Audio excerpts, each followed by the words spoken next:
नमस्कार मंडळी, स्वागत आहे तुमचं तोडफोड पॉडकास्ट मध्ये. आजचे आपले पाहुणे बिनधास्त नेतृत्व, मोकळ्या मनाचे, रिकाम्या डोक्याचे, तुमच्या सर्वांचे लाडके, नटखट, क्यूट, मस्तीखोर श्री श्री लुटमारे मंत्रीजी. ह्युमा मान सन्मान होता का अपमान होता?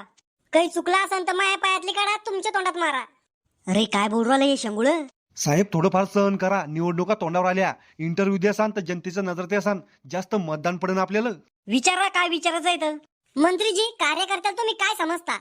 कुत्रा कुत्रा आहे कार्यकर्ता म्हणजे. मंत्रीजी, अपमान करू तुम्ही तुमच्या कार्यकर्त्याचा. ओ कुत्रा वफादार प्राणी आहे, प्रामाणिक म्हणून मी कार्यकर्त्याला. मंत्रीजी, कार्यकर्ते तुमचा प्रचार करते, तुम्हाला निवडून आणते, गरज पडली तर तुमच्यासाठी जेलात पण जाते. तुम्ही काय करता कार्यकर्त्यासाठी? धाब्यावर पार्ट्या देतो, दारू पाजतो, मुतूस तर अजून काय पाहिजे कार्यकर्त्याला? निवडणूक झाल्यावर कार्यकर्त्याचं काय? मग त्याचं ते पाहिजे. सगळी जिम्मेदारी मी थोडी गेले. मंत्रीजी, तुमचे कार्यकर्ते तुमच्यासाठी जेलात जाते, भांडणं करते, तुम्ही त्याला फक्त धाब्यावर पार्टी देऊन खुश करता. हे पा, जे मी खरे कार्यकर्ते त्याला मी बिझनेस मध्ये मदत करतो. कोणते बिझनेस? वाळू चोराचा बिझनेस, दारू विकायचा बिझनेस, हप्ते जमा करायचा बिझनेस. हे तर 2 नंबरचे धंदे. 2 नंबरचे नाही, दोघांचे घर चालवणारे धंदे ये. यातला पैसा मला बी भेटतो. साहेब हे कॅमेरे पुढे नाही बोलणं. हे एवढं कट करा. साधे भोळे वाळू माफिया आहे आमचे. मंत्रीजी, चायना, जपान, अमेरिका हे देश आपल्यापेक्षा 50 वर्ष पुढे आहे आणि आपण त्याच्यापेक्षा 100 वर्ष मागे आहे. असं कहून जेवढा टॅक्स ते लोक देते तेवढा टॅक्स इथले लोक बी देते. या मोठ्या मोठ्या देशाशी काय बराबरी करता आपली? बाराबारी करायची तर भूटान, आफ्रिका हे देशाशी करा ना. तिथलच्या लोकांना खायला भेटत नाही, आपण पोटाला पोटभर खाऊ तर आलो ना. मंत्रीजी, त्या देशातली जनता आपल्या एवढा टॅक्स नाही भरत. त्या देशातली जनता गरीब आहे, कुठून भरणे एवढा टॅक्स? भारतात सगळेच अडाणी अंबानी नाहीये, गरीब जनता बी आहे भारतात. जनतेने टॅक्स भरलाच पाहिजे, गरजेचं आहे ते. कहून? जनतेने टॅक्स भरला तेव्हा सरकारकडे पैसा येईन, जेव्हा सरकारकडे पैसा येईन तेव्हाच आम्हाला घोटाळे करता येईल ना. मंत्रीजी, तुम्हाला सरकारकडून पगार भेटतो, भत्ते भेटते, VIP सुविधा भेटत्या, मग तुम्हाला घोटाळे करायची काय गरज पडती? अहो, घोटाळे नाही केले तर आमचे बंगले कशी होईन, करोडाच्या गाड्या कशा येईन, आमचे पोरं विदेशात कशी शिकन? आता परवा माझ्या सालीचं लग्न होतं, लग्नात आंदन म्हणून 100 कोटीचा बंगला गिफ्ट देणं पडला ना. नसतं द्याला तर काही इज्जत आली असती मी बायको पुढे पाहुणार आवळीत. सालीला 100 कोटीचा बंगला गिफ्ट द्याला आणि इथे जनता चांगल्या घरासाठी, चांगल्या शिक्षणासाठी तरसू राहिली. जनता थोडी मै पाहुणे. मंत्रीजी, महाराष्ट्रात रोज कितीतरी शेतकरी आत्महत्या करतात, गळफास घेतात, तुम्ही हे सगळं थांबवत काऊन नाही? याच्यावर एकच उपाय आहे, चराट दोऱ्या ऐकणं बंद केल्या पाहिजे. दोऱ्याच नसन तर कशी आत्महत्या करेल शेतकरी? खरंच मंत्रीजी, तुम्हाला असं वाटतं चराट दोऱ्या ऐकणं बंद केल्या शेतकऱ्याची आत्महत्या थांबल?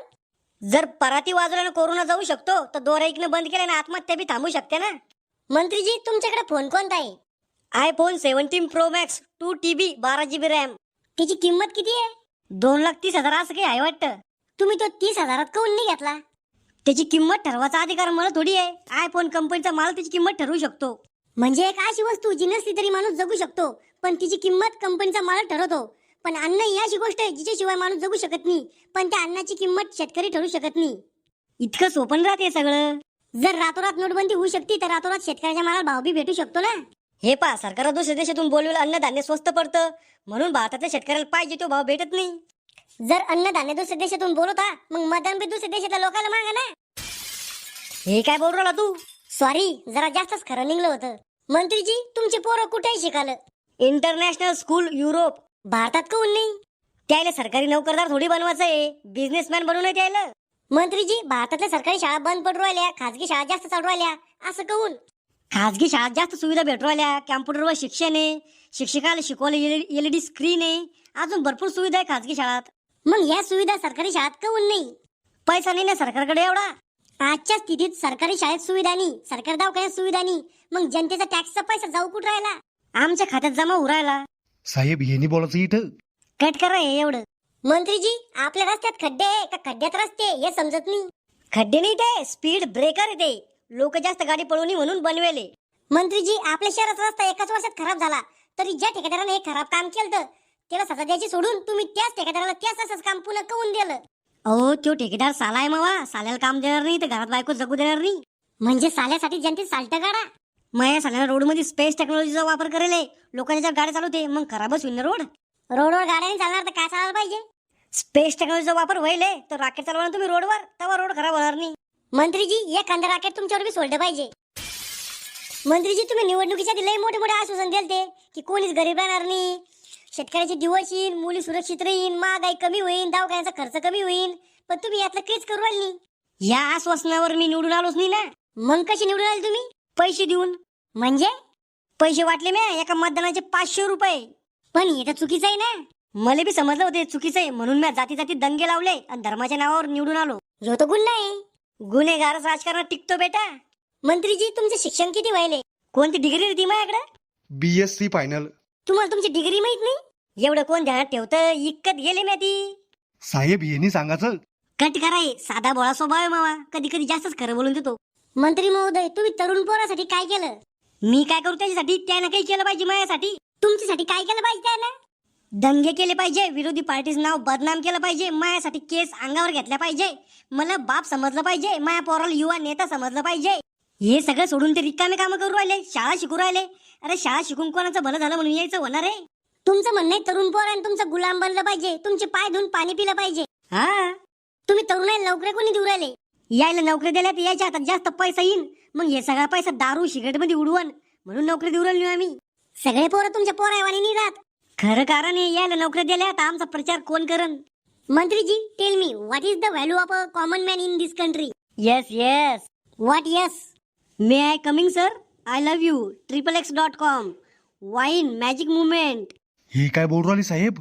त्यानं इंग्रजीत प्रश्न विचारला म्हणून इंग्रजीत उत्तर देऊ राहिलो मी. साहेब प्रश्न कोणता आहे? तुम्ही उत्तर काय देऊ राहिले? जेवढी इंग्रजी मला येते तेवढी बोलून टाकली मी. पा या अनपड आणणारी म्हातारी सत्तेवर आहे, याच्याकडून काय अपेक्षा करणार तुम्ही? ए काय बोल राहिला? थोडा इंग्रजीचा प्रॉब्लेम आहे मावा, पण सत्ता चालू शकतो मी. मंत्रीजी लोकांमध्ये चर्चा आहे तुमच्याकडे काळा पैसा लय जास्त आहे. काळानी कष्टाचा पैसा आहे तो मावा. काय कष्ट केले तुम्ही? शेतकऱ्याच्या पीक विम्यात दुष्काळीच्या पैशात घोळ करणं सोपं वाटलं तुम्हाला? लय कष्ट लागते यात.